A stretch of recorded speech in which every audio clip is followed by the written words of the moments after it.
Well, we aren't going to have to worry about Raleigh anymore, so that's a positive. But that's only 1/5 the Fiendish Five dealt with. And the other 4 still remaining are a lot tougher than he was, and they're going to be a lot harder to handle. Case in point, take the character we're about to meet with in the next few seconds, Muggshot.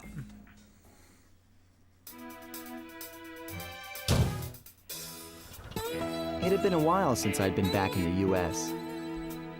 Next up, the notorious Muggshot, ruthless muscle of the Fiendish Five. What he lacked in brains, he definitely made up for in brawn. Turns out he wasn't always that way.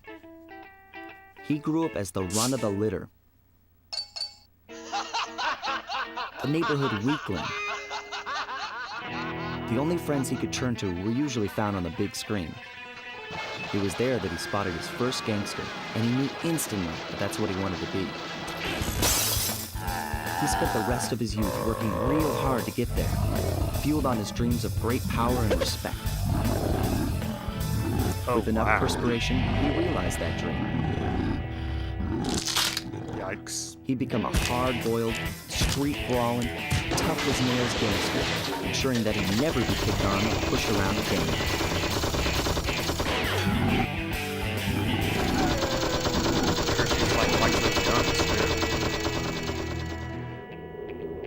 So he's holed up in Mesa City, huh? I've always wanted to go to that thriving American boom town. Sly Cooper in Sunset. Snake Eyes. Well, mission's all laid out. Time to head out to the canyons and see what's going on with Muggshot. Pretty desert-looking region we got here. Gotta grab these clues real quick. And let's just bypass this gate because, as you know, gates are really no hindrance for Sly Cooper, provided there's something to go around or go over, of course. Get up here real quick, and... Hey, Sly, I thought you said Mesa City was going to be loud and busy. This looks more like a ghost town. Something's happened. Where is everyone? I don't know, but it's starting to give me the creeps. What do you say we take off? And miss all the fun? Besides, I want to try out that new move I got from Raleigh's section of the Thievius Raccoonus. You mean the ninja spire jump? Yeah, do me a favor and read me the instructions again. To landeth safely upon diminutive points, leapeth lively and presseth the triggering device with the round geometrical object emblazoned upon it. So jump and hit the circle button to land on narrow spots. That's a rough translation. I like this game's sense of humor. But anyway, that is actually kind of weird, because Mesa City is supposed to be, like Sky said, a thriving boom town, and for it to be completely deserted is flat out strange. And... okay. Now, I could just go straight across and hop down here, but then I'd be missing all the stuff that's back here, so I'm just gonna take care of this guy real quick, and... oh man, look at this. I would have missed about 5 clues if I had just gone straight over. That's why you gotta always look around in this game, because you can't afford to miss anything if you're trying to get as many upgrades as possible and make Sly a complete thief. So, fortunately, they give you this little gutter to crawl up so you can get right back up here, do the ninja spiral jump a couple more times to get used to it. Yeah, my first time I played, it took me a while to get used to the timing for the jump, and just getting a look over here. I intended to, you know, use the ground pound. Sorry, dive collection, I should probably get used to the proper term. Oh, and yeah, the dogs on the ropes, they're tough to deal with at first, but you have to figure out how to handle them. I'll explain why I'm jumping across here and being really careful in the process. The dogs on the ropes, once they start running, they're set to run in that specific direction, so as long as you dodge their initial charge, they'll miss you and get pulled back to their post, and that's when you have an opportunity to hit them. It's scary at first to handle them, but once you know how they work, they're really easy to fight. And while I was busy explaining this, I got all the way over here and picked up some more clues and coins.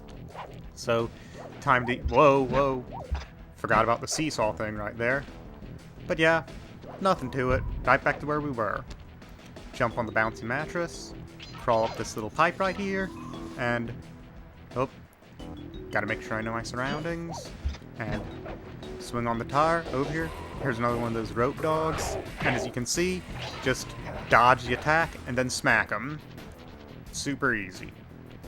Thought there was a clue there for a second, sorry. And oh yeah, I forgot to mention, when you see one of those fences that looks like that, while I'm picking up these clues, there's an enemy with a nail board, I think it is they're wielding. They'll charge right through it. Just know to attack as soon as the board breaks, or not long after, because they're coming. The latest in high-tech security. Electronic floor sensors. Step on them and you're a goner. Nice touch. They're safe to walk on while flashing, but it also means they're about to switch to a different sector. Huh, that's an interesting new upgrade to the lasers. So now, instead of just spraying across a specific area or acting as gates, whoop, this here's kind of like that one-up that came off the end of that long spire, I suppose it was, in Raleigh's fortress, only now it's a clue instead of a one-up. Don't worry though, it's not that hard to handle as long as you take your time.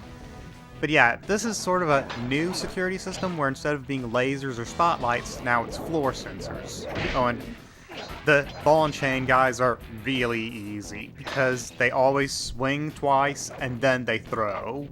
Oh, so as long as you get that pattern down, you are not going to have any trouble handling them. And sorry, I just had to check if I could break those rocks. I cannot. So I'm just going to head up here, and looks like I got some more places to ninja spire jump, and just had to make sure there wasn't anything back there. Just on a merry way, and whoa! Okay, card guys are also really easy to dodge. Just jump over their cards. It's a little tricky because they have a really wide spread, and so I'm just looking back here for a minute because I thought I saw something real quick. But yeah, the cards have a wide reach, but as long as you jump over them, they can't hurt you. So, you know, and this is one part where the dogs on a rope are scary because when you see them combined, it can get inside your head because you have to plan out your moves a little more to make sure that you don't dodge one just to run into the other, or that you don't get hit while you're attacking one after it attacks. And just gonna go through these, real simple trap once again. But yeah, it's just like a lot of other stuff, it's just you have to know how to handle it. And, oh, no thank you, sir. And just gonna head right on through here, break up this safe, and another fence. Oh, that's a surprise, this one had two guys behind it. So, just, the smashers are easy to deal with, you just gotta know the timing. And as you can see, once you got the timing, you just run straight through. Chain guy, no problem. And picked up a clue right there. And here's a little bit of the old school lasers, kind of like what we saw in High Class Heist, and just real easy, just walk straight through. And there's the floor sensors being easy to deal with. And this jump looks a bit intimidating because of all the water and the distance, but it's not too difficult. And okay, now they're getting tricky, combining the lasers with the floor sensors, and yeah, that wasn't my best move. I kind of didn't play my hand right there. I should have been a little more patient. But you know what? Look how close we are to the end. Just knock this card guy out, and just collect a few more bottles, and I only have 34. I'm starting to think I'm not going to be able to get this one. And there's, yeah, only 2 in there, so I'm 4 short of the safe. And hold on, did I even find the vault in this level? I don't think I did. I might have to go back and look at this video again to see if I can find where those missing clues or the vault are, but you know what? For now, I'm just going to open up this door and head into Muggshot's turf for real. And, oh wow, it really is called Muggshot's turf. Good move on my part then, I guess. So, okay, dropped right into a sewer, not exactly the most glamorous way to make an entrance, but yeah, just gonna head over here and... oh, excuse me? This Muggshot certainly isn't shy. Okay, so we know he's here somewhere, but how are we supposed to find him? Mesa City is a big place. Given that he's a bulldog, it seems only reasonable to assume that he'd choose to live in a giant fire hydrant.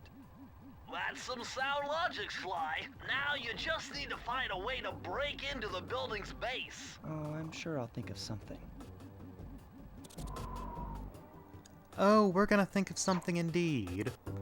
But you know what? We're gonna need more treasure keys for that. And I think I know just where we might find them.